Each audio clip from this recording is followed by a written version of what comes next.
好形象都是装出来，背地里竟是这个样。每一次我们出去的时候，他就是味道很香啊，可是他每一天都没洗澡，内裤也没换。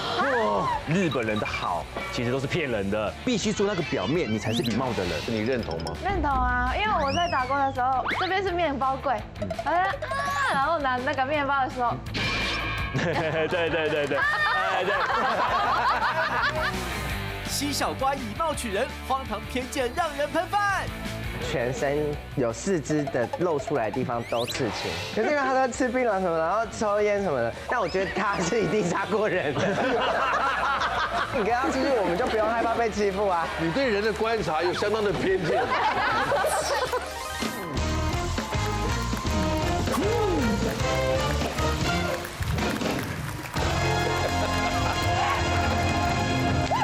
欢迎收看《女王大人》。晚上好。在这个颜值至上的时代啊，我们总是无形中会受到外表的影响，但万一只看外表，却没有审慎评估他的内在，就会有可能有吃不完的亏，上不完的当。今天我们邀请到了5位曾经都是外貌协会的终身会员，他们是怎么样被除名的呢？到底吃过哪些亏，让他们苦不堪言？欢迎他们出场。来介绍第一位，首先欢迎王宇杰，欢迎西小瓜，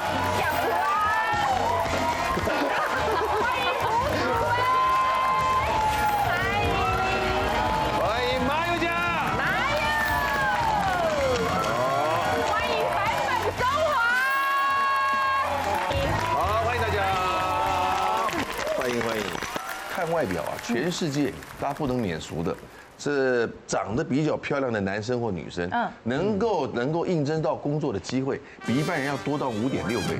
哦，有这种统计，差不多就这个意思了。差不多。非常精准哦。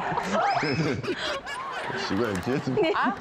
我们要打破砂锅问到底，会追根究底的精神，就大概是那个意思。大概那个意思。哎，就是比较高，机会就比较高。因为像那个韩国，他爸爸妈妈都小孩要毕业之前会帮他存一笔整形的费用。对，你看，说大学毕业吗？大学毕业，你看到没有？就是因为面试很重要，因为他就是工作很重要，所对以他会先把他存，说要一笔整形费，就是不管你长多漂亮多帅，还是要存，真的。好残酷哦！你看那个预算不一定啊，每个人就看每个家里面准备的，看自己的情手况。头有没有够阔绰？对呀，就只能割个双眼皮。有存了半天只能割双眼皮。他也意思意思啦。你有把整颗头换掉的预算吗？那是我一个戏的台词啦。整个头发好，来，我们看第一个角度切入的是，都怪我看走眼，竟然被华丽的外表给骗了。好痛哦！你已经在接8点档了，对不对？我想向他学习，他有多疯狂，我要超越他。王宇杰很难超越。我也觉得。就从来这样好不好？来，王宇杰你先来。好，我以为非常特别，对我也在想说，哎，我讲的这个故事是我跟一个朋友就去越南玩，就去越南，我们在走路的时候就经过了一个店，它是一个按摩店，超漂亮的，它就很像那种度假村，很像巴厘岛的那种很多树。然后我一经过之后，本来还没有想要按摩，我就想说，你看是不是很可爱？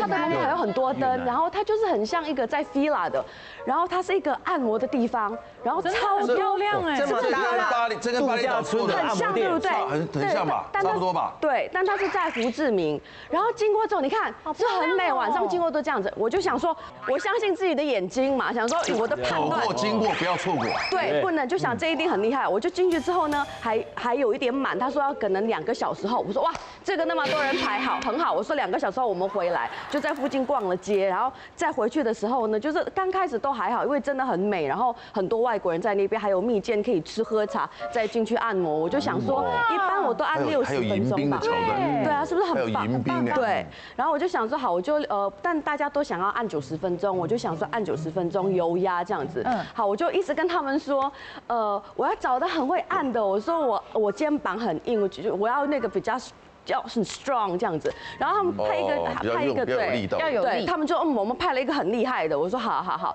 我们就开始躺着。你知道躺着按摩的时候，下那一刹那你就知道好还是就完了。一下就对下了，一接触你就知道了。对，一加速一进去，然后我说一进去，对，一进去就还要进去，专业手素人，哦，手的力道切进去了。入点，对，手一进，要进去手一上啦，对我讲错，放上去，手一上的时候，我就想说，我说可以重一点吗？可以a bit stronger 这样子，他就还是。我说他一直讲，然后我一直讲了3次，我就放弃了。油压一般按摩就算了，我跟他90分钟之后呢，我这边整个就是越来越僵硬，而且我是已经躁郁症都发作，因为我又不好意思跟他说停止或换人。你知道那油压很像在抓痒，他都在摸。我很恐怖，你会鸡皮疙瘩，你会不会？就是你已经上面这边背已经是裸着这样子，然后按之后很像在摸你，然后我就整个就好痒哦，我不知道怎么讲。是女生吗？是女生，就一直笑。这么多光，但你一直笑。因为很像痒，然后看以为不是，因为他真的会痒，对啊，所以他就觉得我可能很开心这样子，但我就跟他不晓得还以为你很满意耶。对啊，他说好开心哦。那我就去摸。对啊，因为他特别是女生有一些穴道，他摸得太近，我觉得很恐怖，所以到最后呢，我就觉得整个我反倒就是脖子更紧，然后就是整个就是压力很大，可是外表也别看不出来，完全没这不是你的问题啊。雨杰记得那90分钟要多少钱吗？我真的不太记得，但我记得好像1500左右，算便宜吧？1500很贵吧？算便宜啊？是吗？算便宜。在越南算中高价位，算中高价位了。对啊，我们台湾1个小时大概就是1200，1200对，1200左右吧。全身。对啊，90分钟哎，90，而且还给他摸呢。他赚到。可是是我们被摸呢。我花1500，你来摸我 OK 吗？哇，这样听起来好像蛮1500，好像还不错，好像不错，下流，划算啊！中华不只是外貌协会。我在高中的时候，在日本有一个很喜欢的网红，然后他身材真的是超好，然后就他有一次，你这样是女的吗？是葫芦吗？身材，女的，蹦就蹦啊，蹦就蹦，我们叫做右手 nipple 卡身顶 Coco， 对那个，一个女的，对一个女生，我很喜欢，然后身材非常的好，然后她有代言一个晚安睡衣，就是睡觉的时候会穿的那种内衣，然后大家都说那个内衣可以让你就是胸部变得比较大，然后形状变得比较漂亮这样子。然后我那时候真的是相信她，因为我很喜欢她，就是我是她的粉丝这样。然后高中的时候我就买了那个内衣嘛，我试了半年都没有什么效果。可是高中就要穿吗？高中就要穿哎。有什么衣服穿了就会变大的？对啊，但是内衣耶，它是就是可能就是从矫正内衣吧？对，矫正的。可是睡觉穿内衣很不舒服，不是那种就是有塑胶，没有那种铁环，对，没有钢丝啊，没有钢圈，没有钢圈的。然后我后来就半年都没有效果嘛，后来呢他就上新闻。是因为他胸部大，是因为整形，不是因为那个代言的内衣。我真的很难过。用整的应该看得出来。哎，我们现在是在分享很愚笨的消费经验吗？很多，好像蛮多的。超多。你是被华丽外表骗？对啊，他是华丽的外表，然后他也是有讲说这个内衣真的有用。所以，可是他又没有电动什么的，像比如刺激穴道啊或什么。你跟人家研究这个干什么？有一些远红外线。那如果这样子的话，也要买来穿啊。我要穿穿看啊。所以你也会买？对啊，会长大，但我代言很适合。哎，我都长很大了。那可能你那个又没有按摩，怎么可能有用？平地高楼起还是什么？我那时候还很小，还不懂。还有一个是因为我之前是在台湾带那个 AKB48 Team TP， 就偶像团体，还有一个未来少女。然后那时候就是我从小就对偶像有憧憬，然后以为是那种光鲜亮丽的，然后他们就是很漂亮、很可爱，在舞台上那种闪闪发光的样子。我自己真的成为了偶像了之后，才发现原来偶像的世界这么的辛苦。我知道就是本来就是很辛苦的事情，演艺事业或是其他工作都很辛苦，但是就像 MV 啊，就是我小时候看偶像的 MV 都3分钟、4分钟就结束了，但我没有想到 MV 拍摄超过48个小时啊，然后有时候就是拍 MV， 我有一次是拍 MV， 然后肩膀的那个肌肉撕裂伤，然后就是还要继续跳，然后那个我的脚也是水肿到都穿不下鞋子什么的，我就想说我还要跟在那边，然后一直带笑容跳舞表演，然后为了那个3-4分钟的 MV 就觉得很辛苦。4分钟的 MV 要拍48小时。对。你有一支更辛苦的啊，叫什么？那个 Locking 的那个。对啊，就是那个。他们原本就是 AKB 不是走那种青春然后可爱就是制服的，然后突然他们说我们这一次新的单曲要大转型，然后我想说哇，因为那时候我就访问他，然后我说那带来你们新歌表演，然后他们全部都穿制服哦，迷你裙这样子，然后就我想说哇，应该是很精彩的，他们开始跳 Locking， 他穿裙子哦，专业这样子，我说哇，他怎么露底裤的那个，然后他就说他就代表，因为他就是那时候蛮会跳舞，他就一直讲说哇，我们练这个很辛苦，什么半年还是什么对，我的。们半年每一天都在练习，然后他的动作是，我现在穿可以吗你要先示范一下吗？就是我是穿那个很短的，然后我短裤这样子，搞短裙，然后我就说你在不安全裤，它是一种有趣的舞蹈，对不对？没有 Locking 本来就是这样子，对，那个基本动作 funny 的比较有趣好，就是开心的舞蹈。可是因为女生比较少跳，但我觉得跳这个没有错，只是他们穿迷你裙，对不起，他要踢很高，他们每个人都比谁踢得高哦。是。然后看谁底裤露得清楚一点。很清楚。我们每一次就是粉丝们帮我们拍照嘛，他们会挑没有露底裤的，因为我们太常露底裤，真的。哦，这什么团体？我重新认识了他。最后一个动作是这样，然后下去这样。那不就看光光？穿裤装啊，压着。没有，因为那是规定的制服啊。是。就是都要用 locking 了，为什么不给他们穿一个适合跳 locking？因为我们还是要走可爱路线。日本人对于看到底裤其实没有那么的 surprise 的。不会，应该没有吧？还是很 surprise 吧？应该他们不会觉得太怎么样。日本人看到胸部也不会觉得哦，看到胸部哇。是吗？不会吧？是会吧？我们会跟你跑出来了，我们会跟他讲。你跑出来，对，就是露出来，对，遮一下。中文好难哦，好容易露出来。跑出来。好，你是外貌协会的。我算是，但是看东西，看什么东西？就是看是什么物品啊，因为我比较务实嘛。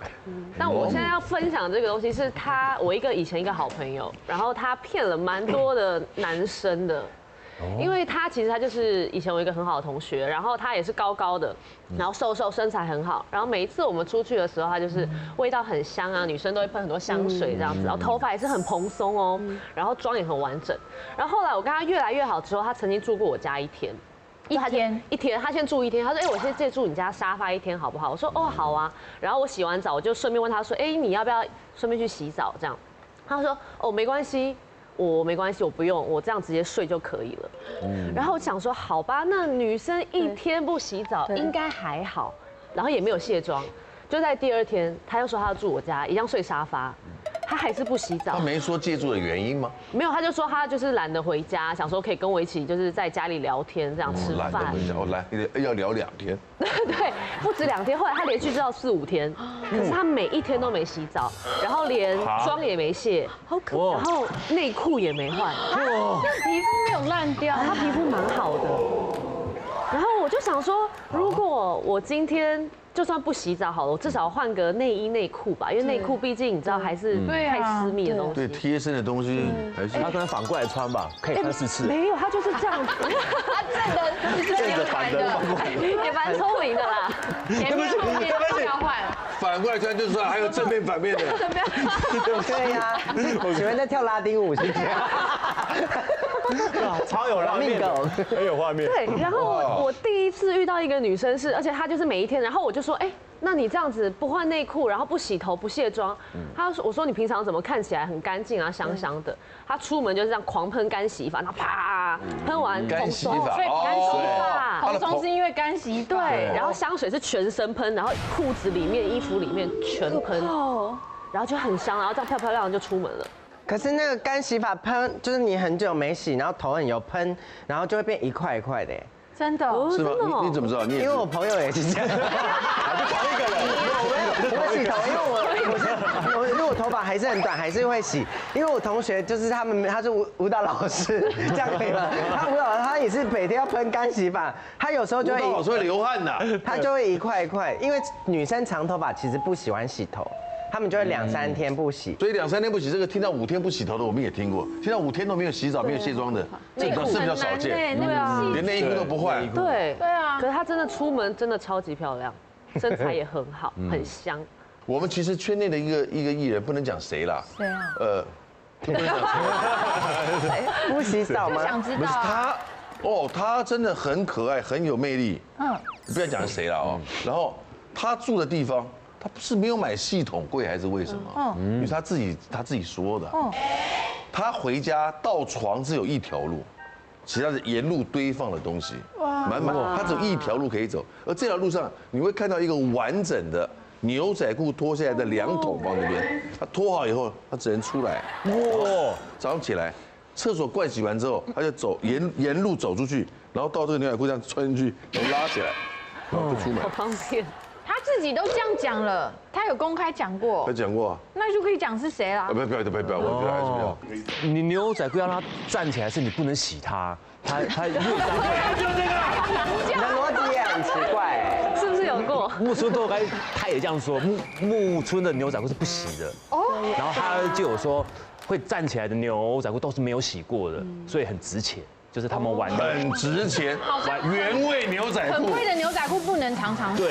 对，原味是最好，要越脏越有价值。越有价值。创办人好像也是这样讲的。我的故事就是呢，之前前任，然后他长得很帅哦，然后180这样，刺青，然后很棒，然后就你喜欢的型都是这样的型？6块肌，对，高，然后看起来会殴打我、家暴的那种。瘦子那种的。所以你不喜欢宋仲基那一种，就看起来很斯文，然后脱下来吃。我不喜欢奶油脸。你要像瘦子那种有点江湖味，然后王阳明啊这种。那个对，然后你就很喜欢，然后我就哇太棒了，然后他就也跟我讲，因为我都跟他们是相处后然后才在一起，所以我们那个状态不像是同性的感觉，比较像是跟我相处很舒服很开心，觉得我很好笑什么，然后我们就在一起互相照顾的感觉，然后就后来呢。他外表都很棒哦，然后很 man 哦，想说哇，这你要开车什么？我想说这就是我最爱的，很有这个男子气概这样。就他是一个每天都待在家里，然后宅男的那种人。然后我想说，怎么跟他外表不一样？因为他跟他朋友出去都是那种会讲脏话啊，然后就是那种很 man 这样。然后我说，怎么会跟我就变成这样怪怪的？后来我就想说，好，那也没关系。后来我就问他说，那你要不要来我家？就是有时候可以睡我家，互相睡，去对方家互相睡，不是去对方家住一下，消失一下哈，消失一下。交往也是这样嘛，就互相去探探这个家不错住这样。那你那个沙发可以借我睡2天吗？对，然后就后来，因为他家有家人，所以就没办法跟我住，然后他就会来我家。他那么高180，然后他住我家的时候，他就一整天，我想说，怎么都不睡觉？你一直在揪他睡觉。对，然后我就刚好不睡。不是啦，是已经在睡了，想说已经也累了，就睡吧。然后他就一直睡不着，然后翻，然后我觉得很烦，然后我就问他说：“你到底为什么睡不着？”就他就说：“因为他不是这样，他就说其实就是我。”在家里睡觉的时候都会有一个习惯的东西，我说什么东西？他说我习惯拿一个小贝贝。那我说180公分的人，你凭什么拿什么小贝贝？然后他就说我真的睡不着，我好想念我的小贝贝。然后我就说可爱。然后我就说那你把你的小贝贝带来我家。他说不行，这样小贝贝就会有你的味道。然后他就发疯。然后我就说，那如果有一天你妈妈把你的小贝贝拿去洗了怎么办？他就说他有一次洗，然后他就发火，因为他就说那味道不一样了什么。然后我想说好，这件事就放过他。你说180公分，然后又有刺青，然后看起来很精壮的6块肌，然后好像搞半天是金刚芭比啊，抱那个小贝贝，我就很生气。日本都是假面超人，有礼貌都是表面。日本人的好其实都是骗人的，必须做那个表面，你才是礼貌的人。你认同吗？认同啊，因为我在打工的时候，这边是面包柜，然后拿那个面包的时候，对。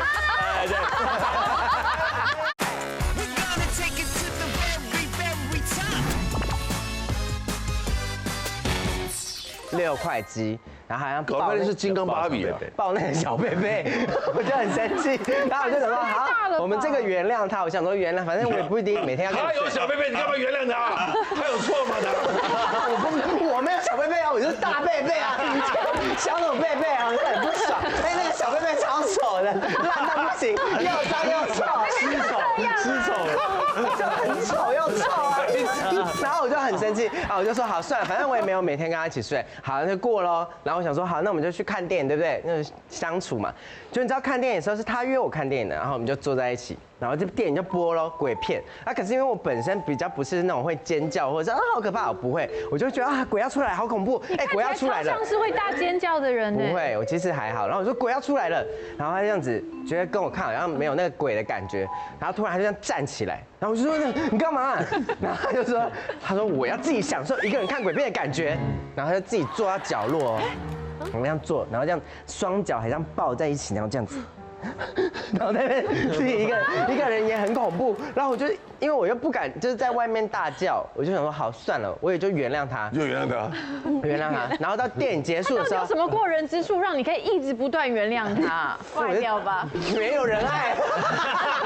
好，我再找到一个，其实也没有什么事情，干嘛要原不原谅？对呀，不是因为这个很生气啊，我说就只是他反差很大。对，然后我说我长得像鬼吗？我坐那么远，然后后来他就到电影结束的时候，他就会坐回来，他就坐回来旁边啊，因为电影结束不是就上那个字幕吗？然后他又开始做一个很疯狂的事，他就这样子把手举起来，然后那个电影的灯就会打下来，他就在那边这样比那个鸽子啊、蝴蝶啊、那狗，可爱耶！哎，我会喜欢的，你会喜欢？我觉得蛮可爱的，我会一起比呀。人家看字幕，比什么鸽子啊？我喜欢是就是你要很稳重，你要照顾。你会生气是因为你对他有一个期望值，对，然后他没有活出你期望那个样子，他只是做他自己而已啊。确实，他真的做自己，他做到后面发疯了，因为他就连排队哦，我们排队在等吃饭，我说哦，那个人家就问，他说小瓜，然后我说哦，你好，然后他就说哎2位，然后他说那等一下哦，我说好，我就在旁边等嘛，因为我是有点社恐，所以我就会尽量不讲话或表现很低调。可是他就是一个不在乎别人的人，然后就他突然看到他排队，然后看到有人在吃饭，然后他为了要让那个人赶快吃完，他就你看他走到他旁边，你在他旁边看就算了，他走到他旁边，然后这样子 solo， 他这样子，然后我说他在干嘛？solo， 然后我又不敢去外面这样大叫，我就说你在干嘛？然后要微笑问他，然后他就这样说，他说没有啊，我就想跳舞。然后你就觉得这个人有疯了，然后后来我就觉得他好像开始有点精神病，后来我就问他，我就真的问他，我就说。我问你哦，你是不是其实你有神经病？这样，没有人会这样说别人的，因为他太疯了。你要他怎么回答？哎，他真的有回答哦，他就说其实我有点忧郁，然后躁郁这样子，然后就没办法就是静下来，然后我就说这样太可怕了。然后后来有一天，我就又再问他一个问题，我说：“那你有吃药吗？”说有。我说：“如果你没有吃药会怎么样？”他就会说：“就是很躁动，然后会就是会可能不知道自己会做什么事，静不下来。”对，然后我就说：“那你会不会可能有一天会杀我？”然后他就说：“如果没吃药的话，可能就会。”然后我完蛋了，我要被杀了，我就赶快分手。我说：“拜拜。”可是你不喜欢，你不是喜欢被那个殴打的？那是开玩笑，他杀我哎！哪有讲？扛给那那个是开玩笑的呢，他真的杀我怎么办？你可以拿那个小贝贝威胁他，你不要再做坏事，我要把那个小贝贝丢掉了。哪有讲？那他不是，那他就会杀我了啊！对，所以就很恐怖。对，这个玩笑不能开。好。小时候对日本人是对我来说，日本是完美的，就是我觉得完美，日本都很棒。因为我在台湾出生，然后身边朋友说，哎，你是日本人，你刚好不去日本，你们日本很好哎，你们日本什么都有，然后就从小被灌输。日本以前太强大了，对，然后就被灌输哇，那我想去日本读书，然后就转学去日本，就开始读完书，出了社会之后，我才发现到。日本人的好其实都是骗人的。哦，对，比如说我们你今天讲这个，你讲这个话要小心哦。对啊，因为我真的经历过很多年了，我最意外的是他们的不礼貌当做是他们的礼貌。啊，我不懂。比如说很礼貌啊。比如说，我觉得你长得很丑，但是初次见面，初次见面，你好啊，卡贵的是呢，对，就是我们会有这种，因为礼貌性，你必须讲人家的好，对，但是他心里其实不是那样子的。你怎么知道？因为我有一个很好的朋友，我常常跟他聊说你们的极限在哪里。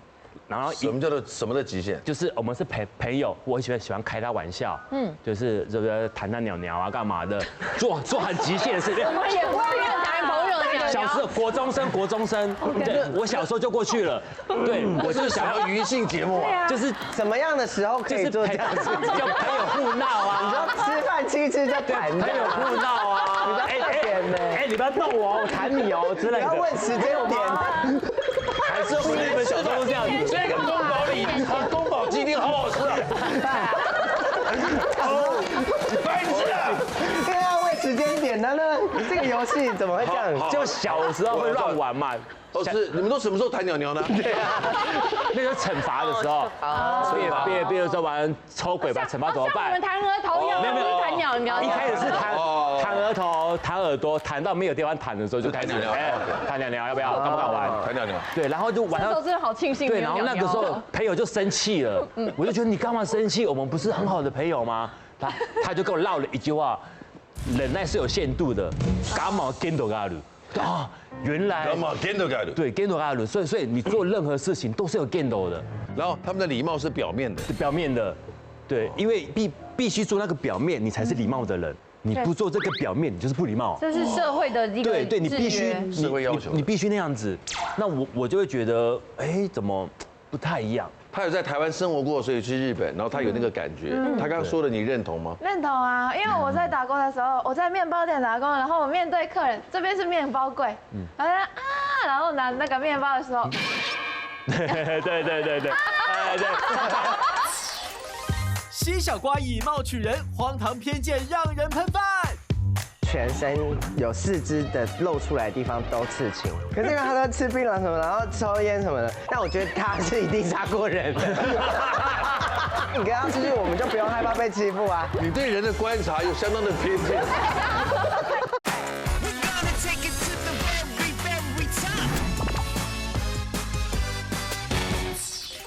我在面包店打工，然后我面对客人，这边是面包柜，然后拿那个面包的时候，对，上班了耶！然后下面就嘴巴这边念，你们会川剧变脸哎，哇！你为什么要这样？因为很累啊，但是我还是面对客人呢，所以陈哥好，陈哥好，没错，就是那个。出社会一定要会的技能，是技能的技能。所以我想知道你们脑子里都在想什么，就是那个潜台词都是什么？我们日本人有一个特色，就是有读空气这个技能，阅读空气，这是什么意思？对，我们你要看有办法环境选词。对。我上次有举过一个例子啊，他们阅读空气的很高招的是，比如说我现在跟你聊天，我们已经聊了大概5分钟了，然后我突然说，那手表好好看哦。然后你会以为我在说你的手表很好看，但其实它的真正意思是说差不多了，对，有点久了，对，还要你看表，还要你看表，然后知道说其实已经要是这个意思吗？对，这是一个文化，就是他们在研究文化差距的一个专家，他去举例出来的。他说日本的阅读空气高到这个程度，你那个鞋子很漂亮哎，胡主委，就该走了。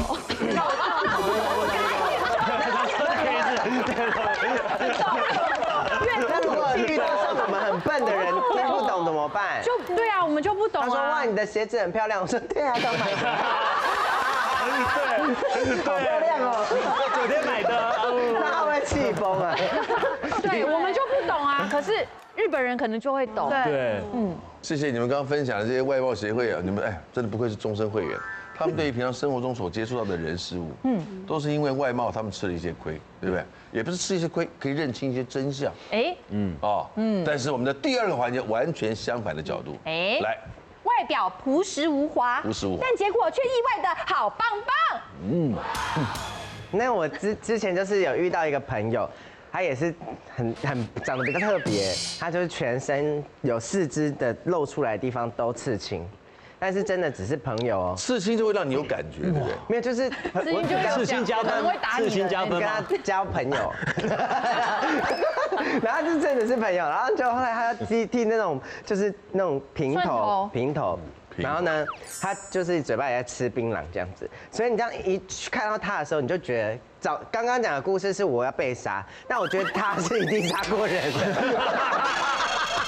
然后我就觉得说，他这个一定是杀过人。你交朋友的这个判断的标准就是他有没有杀过人。对，他说啊，这个一定杀过人。然后有时候哇，可是因为你跟他出去，我们就不用害怕被欺负啊。然后你就觉得说，因为他有朋友，可是他杀过人，有朋友杀过人，比较不用担心这样。然后后来呢，我就跟他出去，可是因为他都吃槟榔什么，然后抽烟什么的，我想说他们应该就是没什么爱心。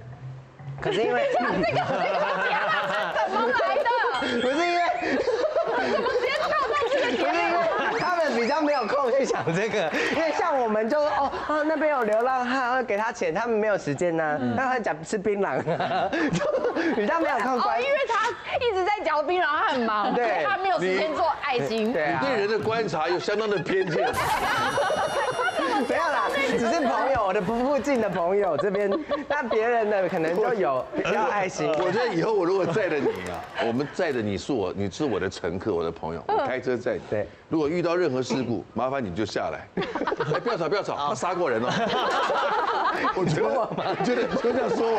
对啊，我会啊，蛮厉害，我一定会。你们不要再讲话了，他会打人的。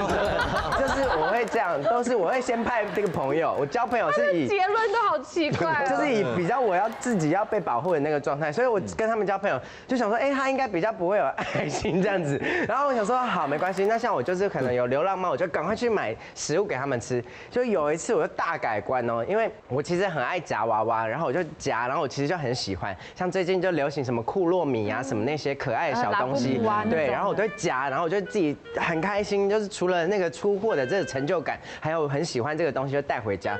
突然有一天，这个朋友就陪我一起去夹，就他突然就看到一个小朋友很小，然后那个小朋友一直夹不到那个娃娃，然后就在哭这样子，就他突然就跑过来跟我说：“把你那库洛米给我。”然后我说：“为什么要给你？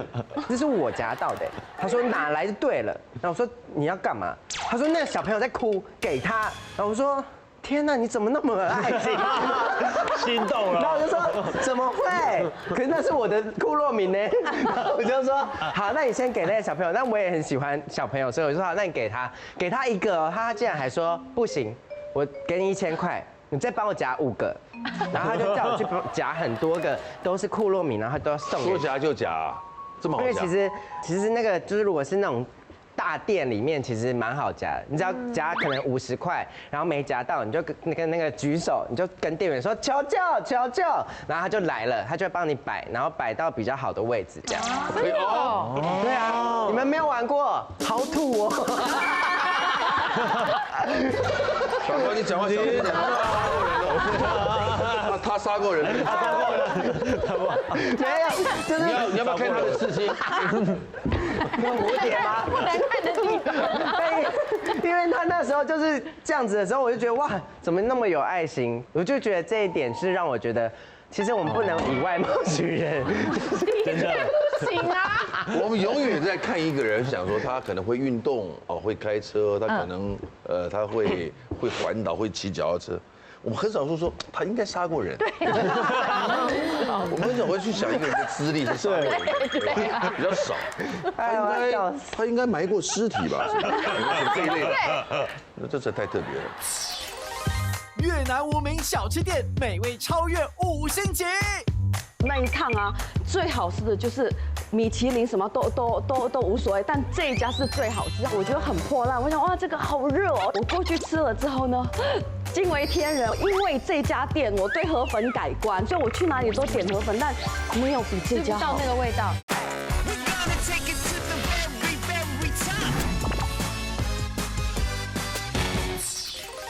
我觉得台湾呢也太多低调的有钱人。对，就是因为日本就是外貌协会嘛，所以如果是日本的有钱人，他们就会很注重自己的外表，可能会穿精品啊，然后不可能那么邋遢的出门。就算没有钱或是普通的家庭，还是会穿得漂漂亮亮、干干净净。哦，连倒垃圾都要化妆那样。是。礼貌。但是台湾，我有一次去聚餐。然后我也不认识，就是全部的人，我认识其中几个这样子。然后后来就看到一个阿伯嘛，就是年纪蛮大的长辈，然后他是穿那种 polo 衬衫，然后就破破烂烂的，好像快松掉的那一种，然后穿那个拖鞋。不是200拖，但是就是很简单的拖鞋，然后也没有什么饰品。但是他在那边一直讲说，哦，上次那个赌博输了20啊、50啊，怎么样？我就想说，应该在胡乱吧，就是看不出来。你说人家胡乱，真的胡乱，就是看不出来。然后他说，哦，这样子，我就也笑着听。然后后来才发现那是非常大的公司的一个董事长这样子。哇，对，你就立刻跟他回家。李小光。尖叫啊！欢迎到家跳 Lucky 给他看。对啊，我会跳 Lucky 的。开始露底裤这样，没有啦，就是我没有不止那一次，就是我在台湾过生活大概也第8年了嘛，我就是太常遇到那种非常低调的有钱人。他如果看到一个人打扮的比较邋遢一点，他基本上是瞧不起那个人。我懂你的意思了。对，Mario这个人是有点嫌贫爱富的。他可能想要变富二代，不是富二代。你这样讲话就要小心，他杀过人。我之前去日本，然后因为大家知道，其实去日本玩住宿其实不便宜耶。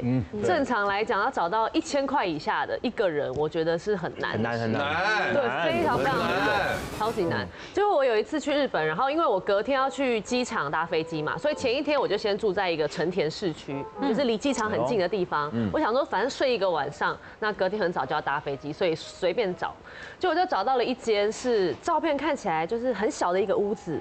然后它也是那种，就像这样，就一间小屋子。它是民宿。对，它就是小民宿。是不是民宿？对，然后它里面就是榻榻米，然后厕所都是在外面的。哦。对，所以我那时候看到照片，我想说，哇，看起来应该有一点旧啦，想说应该没有抱太大的期望。多少钱呢？一个人台币才400。哇，青年旅社的感觉。对，400块。这民宿吧？民宿。这种你们敢住？可是不敢住。可以啊，为什么不敢住？我原本一定有杀过人，是不是？我原本想说400。1000多块日币耶。对。然后我想说400怎么可能？那我那时候想说，好了，我们还有将就睡一晚好了。结果我到现场，它一打开超香，有一个精油的香味。然后呢，我就去看他，先看他的厕所嘛。他的厕所都是完全干湿分离。然后他的用的沐浴乳、洗发精都是精油洗发精。哇！对，然后洗手台还有附那些保养品啊、精华液，什么都有。然后房间超级干净。哇！然后我就想说，哇，400块在日本可以住到这样子的，蛮意外的。那要用力推耶，这个地方这样看起来不可思议耶。很棒， 400块，真的很棒。而且我除了这一趟去这个住宿之外，我们刚好还有租车。因为我们就是有去富士山什么去玩。租车不便宜吧？租车一天那个时候租下来。总共是1500，我们一样是3个人，所以一个人500块，很可以耶。其实 CP 值1500台币，1500台币一天，然后3个人分摊，一个人500，对，哪有可能？真的，因为我们是小车吧，小车啦，是小车，而且是蛮小的。然后我们是反正我们到了之后，我们小车怎么载了你们那么3个人的行李？哎，对，这超厉害。就我们一到现场，想说哦，反正就是一台小车，可是我们。前面买太多了，所以我们3个人总共除了3件超大行李箱之外，我有2件手提，而且我手提是这么大，那后车厢塞不下。然后我另外一个女生朋友，另外2个女生朋友，其中一个也是2个，然后另外一个还带了一个雪板。这个车子装得下？我们以为不行，然后就老板就看到，就用英文嘛，他就看到，他说哦 OK，然后他就打开后车厢，然后把一边的椅子就是后座不是有2个，一个往前倒，然后他就把行李全部塞满，然后我们3个人坐还很舒服，真的，全部塞进去，哎，是什么牌子的车啊？是 H 开头吧Honda，日本的车不是都没有屁股？小车怎么会有地方可以这是小车哎，它是小车哎，它后面是平的哎，所以今天这台车你有带来分享吗？我这个停在日本，在日本会买。这个东西其实是非常简单，但是真的就让我超乎我的想象，也是一样越南。就是我朋友带我去吃了很多米其林1星，就是餐厅你会去其他的国家吗？我会啊，没有，这个刚好是那个旅程让我难忘，有一家。很破烂，他带我去一家，我觉得很破烂。我想哇，这个好热哦，因为真的是越南超热，坐外面感觉脏脏的。他说这家河粉真的很好吃，我其实没有很喜欢吃河粉，所以我觉得还好。我过去吃了之后呢，惊为天人，我觉得太好吃了。然后我觉得我所有那一趟啊，最好吃的就是米其林什么都无所谓，但这一家是最好吃，好吃到呢狂风暴雨，我还是很坚持要把那几滴汤全部喝光光。我有影片，然后我朋友觉得夸张到啊，我每一天不管他带我去哪里，我一定会绕回去那边去吃河粉。就我第一天呢，这么好吃，真的很好吃。然后我是从本来一般般到越来越远，你看长这样子，然后真的有点破烂的，然后很热，因为晒太阳。是啊，对，重点是你进去之后，这是叫做生牛肉汤，然后它有一盘的菜。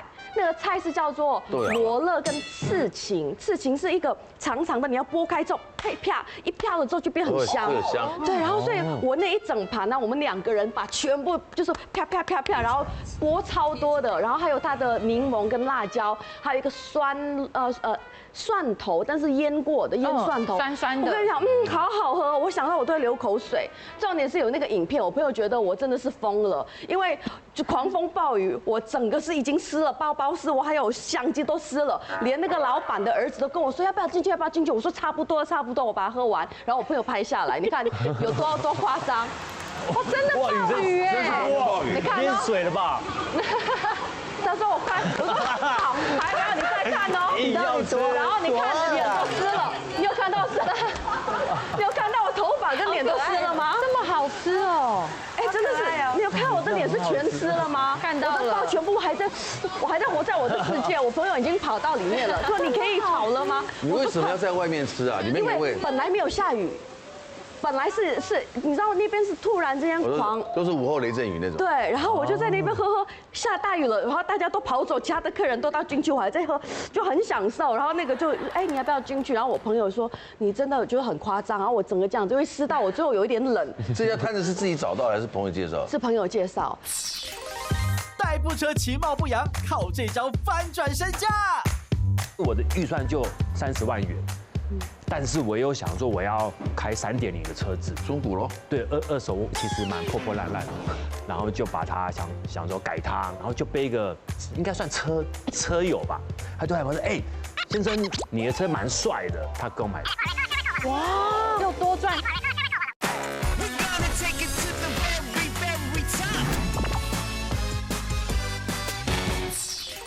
这家摊子是自己找到还是朋友介绍？是朋友介绍，但他其实人还好，然后我太喜欢，我跟老板娘成为好朋友。老板娘说：“你到底是啦，我每天都跟他称赞他。”那你为什么不把他带弄到台湾来？对啊，对耶，对啊，台湾既然这么好吃，但我不知道为什么就。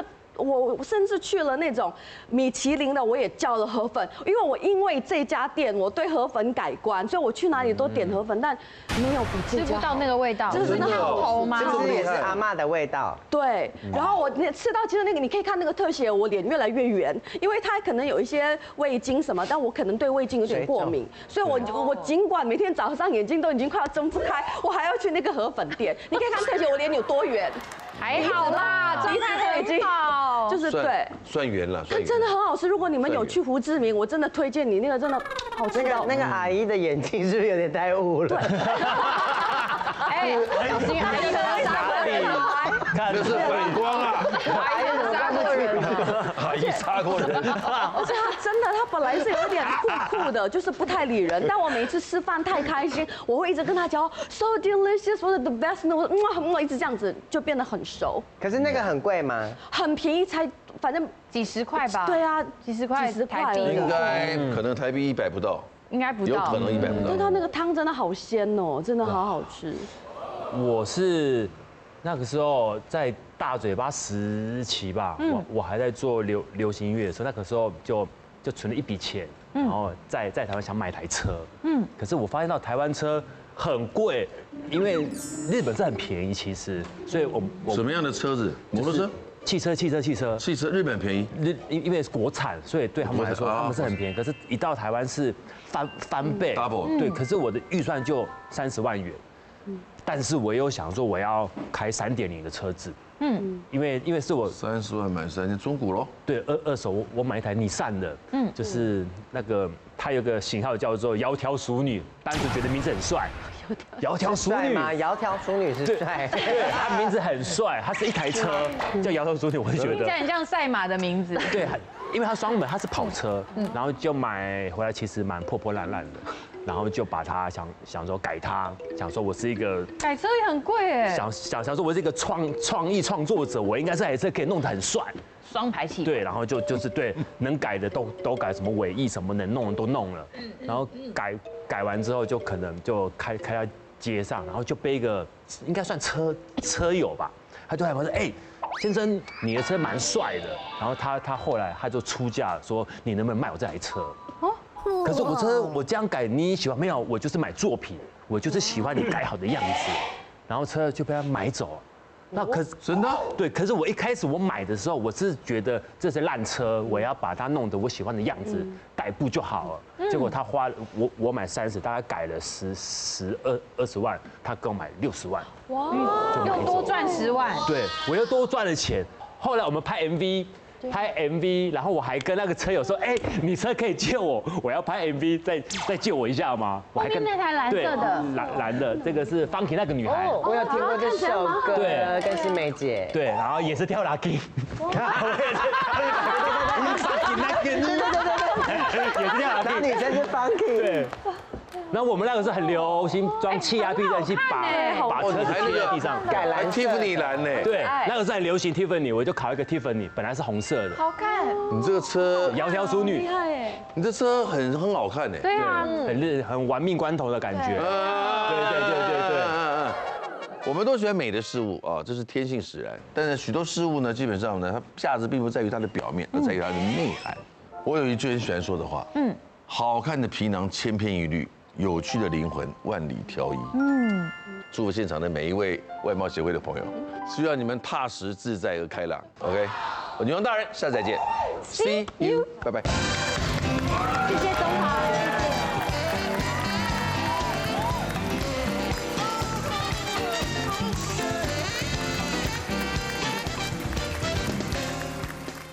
快订阅未来中文台 YouTube 频道，开启小铃铛就可以看到最新的女王大人哦。